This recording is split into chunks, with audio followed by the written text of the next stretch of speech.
Isa ka din ba sa kagaya ko na madalas namamanhid ang mga kamay sa kasusulat tapos pagkatapos ay mababasa? Meron na tayong solusyon dyan.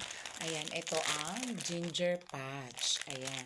Napakaganda at bisang gamitin. Paglagay mo nito, tatanggalin mo lang itong white na pandikit, tas ilalagay mo kung saang bahagi ng iyong katawan ang masakit. Pagkatapos ay nakakatulong siya na maibsan yung sakit kasi talagang sinisip-sip niya yung lamig na pumasok sa iyong kamay. Halimbawa, nabasa mo, na pagod ka. Ayan, madalas to itong gamitin.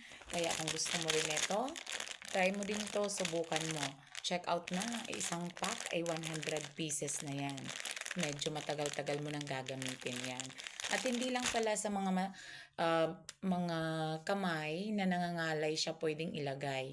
Pwede rin sa balikat, sa likod, sa tuhod, sa binti, sa may buko-buko kung namamaga. Ayan, nakakatulong siya maibsan ang sakit at pamamaga.